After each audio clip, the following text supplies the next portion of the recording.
स्मृतियां छोड़ गया है।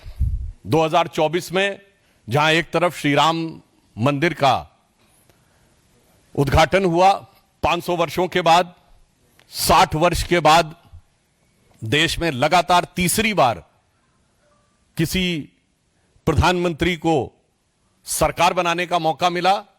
प्रधानमंत्री श्री नरेंद्र मोदी जी को संविधान ने 75 वर्ष पूर्ण किए और हम पूरे वर्ष में फास्टेस्ट ग्रोइंग लार्ज इकोनॉमी में से एक रहे।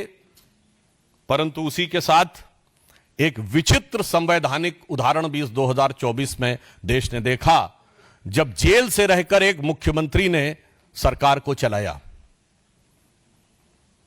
पहली बात यह भी स्पष्ट हो कि ऐसा नहीं कि केजरीवाल जी जेल जाने वाले पहले मुख्यमंत्री थे जिनके ऊपर आरोप लगा और उन्हें जेल जाना पड़ा।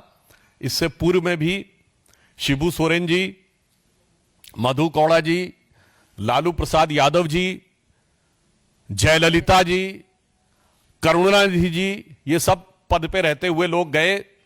परंतु कम से कम लालू प्रसाद यादव जी ने भी इतनी मर्यादा रखी थी कि पद छोड़ दिया था नैतिकता के आधार के ऊपर। परंतु 2024 में एक ऐसा विस्मयकारी और विचित्र उदाहरण देश को देखने को मिला कि जिन्होंने मुख्यमंत्री के रूप में पद नहीं छोड़ा, और उससे बड़ी बात, जेल में रह के पद नहीं छोड़ा और जेल से बाहर आके पद छोड़ दिया। इसीलिए जो उनकी विचित्रता है वो अपने आप में इतनी विस्मयकारी है कि किसी के लिए समझना थोड़ा मुश्किल हो सकता है। आज हम आपके सामने, चूंकि अब नया वर्ष आया है, इस अंग्रेजी नए वर्ष में नित नए रूप और नित नए स्वांग रचने वाले पार्टियों में कोई और नया चित्र विचित्र उदाहरण देखने को मिले, उससे पूर्व हम याद दिलाना चाहते हैं कि आम आदमी पार्टी उस विचार के साथ आई थी कि हम नई राजनीति लेके आ रहे हैं। और आज की राजनीति में सबसे बड़ी चुनौती सारे राजनीतिक दलों के लिए जो थी वो ये थी क्राइसिस ऑफ क्रेडिबिलिटी, विश्वसनीयता का संकट। एक विचार आम जनता में बना है कि राजनीतिक लोग जो कहते हैं वो नहीं करते हैं। भारतीय जनता पार्टी और एनडीए ने प्रधानमंत्री श्री नरेंद्र मोदी जी के नेतृत्व में इस विचार को बदला। हमने राजनीति में प्रामाणिकता को स्थापित किया और आम आदमी पार्टी उसकी दूसरी एक्सट्रीम है, जो कहते हैं वो कभी नहीं करते हैं। तो मैं सिर्फ आज 10 पॉइंट बताना चाहता हूं जो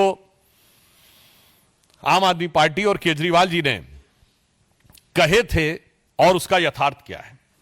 उन्होंने कहा था कि जो लटकते हुए तार हैं, अनसेफ इलेक्ट्रिक वायर्स, उनसे वो मुक्त कर देंगे। आज ये सवाल इसलिए है कि 10 साल उनको सरकार में हो गए, उससे पहले भी 2013 में भी उनकी सरकार रही थी।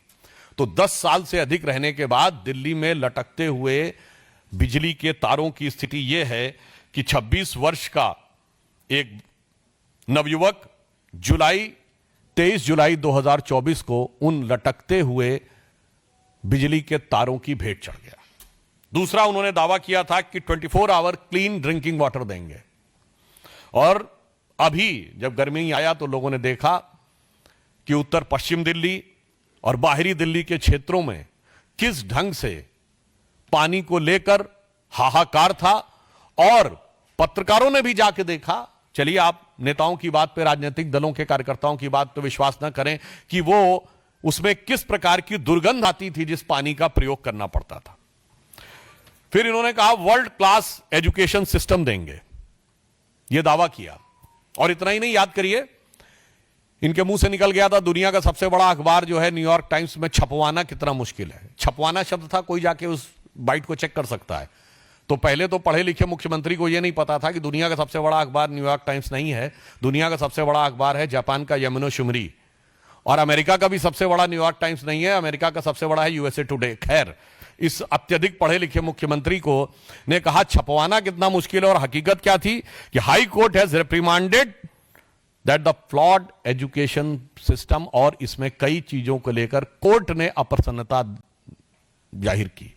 यानी दावा ये और वास्तविकता ये। फिर इन्होंने कहा मेडिकल ट्रीटमेंट को बहुत इंप्रूव करेंगे, और वास्तविकता यह थी कि कोविड के दौरान क्या हाहाकार मचा, और उस हाहाकार के ऊपर ध्यान देने की बजाय प्रचार के ऊपर सारा ध्यान था।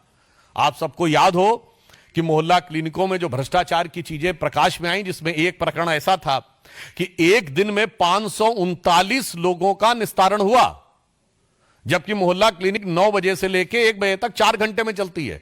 240 मिनट में 539 लोगों का निस्तारण, मतलब 20 सेकंड के अंदर डॉक्टर ने मरीज को देख भी लिया, असेसमेंट कर भी दिया, पर्चा लिख भी दिया और दवा मिल भी गई। और कौन सी ऐसी मोहल्ला क्लिनिक थी जिसकी इतनी कैपेसिटी थी कि सीसीटीवी फुटेज दिखाई जाए कि 539 लोग आके कहां खड़े हो गए थे? यह यथार्थ था। उसके बाद उन्होंने कहा पोल्यूशन फ्री इंवायरमेंट देंगे। आज स्थिति यह है, इसमें कुछ कहने की जरूरत नहीं है। जिस तरह इस समय जाड़े का मौसम चल रहा है, हाँ, हम ये कह सकते हैं कि हम उनको शुभकामना भी देते हैं। केजरीवाल जी का स्वास्थ्य बेहतर हो गया है। मुख्यमंत्री बनने से पहले जिस चीजें नजर आती थी, मगर दिल्ली की आबो हवा की सेहत बहुत खराब होती चली गई है। इसके बाद इन्होंने कहा कि जो कूड़े के ढेर, यानी ये छठा पॉइंट है, कूड़े के ढेर, इनको समाप्त करेंगे। और आज स्थिति यह है कि कूड़े के ढेरों की हाइट बढ़ रही थी। कुतुब मीनार से कुछ मीटर की दूरी के ऊपर, कुछ थोड़ी दूरी के ऊपर जो कूड़े का ढेर है, उसकी हाइट ऐसा समाचारों में आया कि 8 मीटर तक बढ़ गई है। 7वां दावा, दिल्ली महिलाओं के लिए सुरक्षित बनाएंगे। और भारत के इतिहास का इकलौता उदाहरण, जहां किसी भी सरकार के मुख्यमंत्री आवास में उसी पार्टी की महिला सांसद की पिटाई की गई और आरोप लगा मुख्यमंत्री के ओएसडी पर। पूरे भारत में ऐसा उदाहरण नहीं मिलेगा। मायावती जी के ऊपर स्टेट गेस्ट हाउस कांड में हमला हुआ था, वो समाजवादी पार्टी की सरकार ने किया, तो विरोधी दल था। यहां तो सत्ताधारी दल की, अपनी पार्टी की महिला के साथ। और जो कुछ महिलाओं के साथ अन्य चीजें हो रही हैं, वो किसी से कोई छुपा हुआ नहीं है। जो चीज इनके अधिकार में, ये कहते हैं ना कानून व्यवस्था अधिकार में नहीं, अरे भाई, मुख्यमंत्री आवास के अंदर की सारी व्यवस्था तो आपके अधिकार में थी और मांगने पर सीसीटीवी भी नहीं थे। अब आप देखिए, अगला इनका था कि कच्ची कॉलोनीज जो हैं, उनको बेसिक इम्यूनिटी, जो मूलभूत सुविधाएं हैं, उनसे युक्त कर देंगे। संगम विहार में जिस प्रकार की चीजें देखने को मिली, उससे बहुत साफ है कि यह दावा बिल्कुल यथार्थ के धरातल पर चूर चूर होता नजर आ रहा है। फिर इन्होंने यह कहा था कि जो झुग्गी झोपड़ी के में रहने वाले लोग हैं, उनको स्थायी आवास देंगे। आज 1 दशक पूरा होने के बाद भी यह दावा सिर्फ हवाई दावा है, जबकि प्रधानमंत्री जी के प्रेरणा से चलने वाली योजना में 3024 फ्लैट्स अब तक कालकाजी एरिया में झुग्गी झोपड़ी के लोगों को दिए जा चुके हैं। हम जो कहते हैं वो करते हैं, और जो वो कहते हैं वो कभी नहीं करते। अब यमुना की सफाई, आप सभी को पता है, उनका वीडियो भी अवेलेबल है कि यमुना की सफाई कैसी करेंगे, कि वो नहा के दिखा देंगे। और आज स्थिति है कि वो पास जाने में भी हिचकते हैं। यमुना की झाग वाली फोटोएं आप सब ने देखी। अतः ये 10 पॉइंट हैं जो हम लोगों ने कहे कि केजरीवाल जी के दावे। 1, बिजली के तार। 2, clean drinking water. 3, world class education system. 4, स्वास्थ्य की बेहतर सुविधाएं। 5वां, पर्यावरण प्रदूषण। 6, गंदगी के ढेर। 7वां, महिला सुरक्षा। 8वां, कच्ची कॉलोनियों में बेसिक फैसिलिटीज। और 9वां, झुग्गी झोपड़ी के लोगों को मकान। और 10वां, यमुना की सफाई। यह तो नहीं किया, मगर काम ऐसे अद्भुत किए हैं कि भारत की राजनीति में उदाहरण न मिले। देखिए, नई राजनीति के लिए जो लोग आए थे, इन्होंने एक ऐसा उदाहरण दिया कि इनकी सरकार के मंत्री तो जेल में रहे। मंत्रियों को आपने बहुतों को देखा होगा। इनके पार्टी और सदन में टॉप पद पर बैठा हुआ हर व्यक्ति किसी न किसी भ्रष्टाचार के आरोप में जेल गया। मुख्यमंत्री के रूप में केजरीवाल जी, उप मुख्यमंत्री के रूप में सिसोदिया जी, और संसद में इनके नेता सदन संजय सिंह जी। सोचिए, deputy CM, CM and leader of the house in leader of the party in parliament, तीनों। अच्छा, और देखिए, अलग अलग प्रकार के आरोप। ऐसे आपने विविधतापूर्ण भ्रष्टाचार कभी नहीं देखा होगा।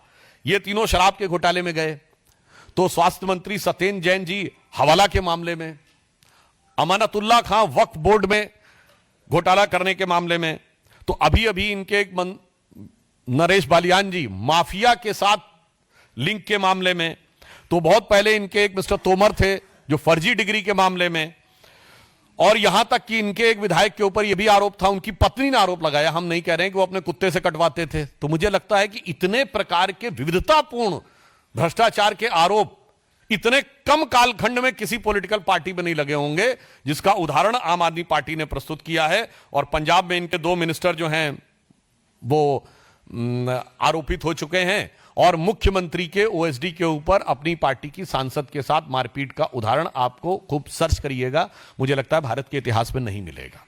इसलिए हम बहुत साफ साफ ये बात कहना चाहते हैं कि दिल्ली की जनता अब नित बदलते हुए इस स्वांग को पूरी तरीके से समझ चुकी है, और इसलिए मैं एक पंक्ति में कहना चाहूंगा आम आदमी पार्टी के लिए और उनके संयोजक केजरीवाल जी जो कवच ला रहे हैं, वो कवच में तो लगता प्लास्टिक के बराबर भी स्ट्रेंथ नहीं है। और आप यह भी बात समझिए, ये नई राजनीति क्या है? नई राजनीति नहीं है, वही पुरानी कांग्रेस वाली राजनीति है। वहां सुपर पीएम सुनते थे, यहां सुपर सीएम है। वहां भी प्रधानमंत्री कार्यालय से सत्ता नहीं चलती थी, यहां मुख्यमंत्री कार्यालय से नहीं चलती है।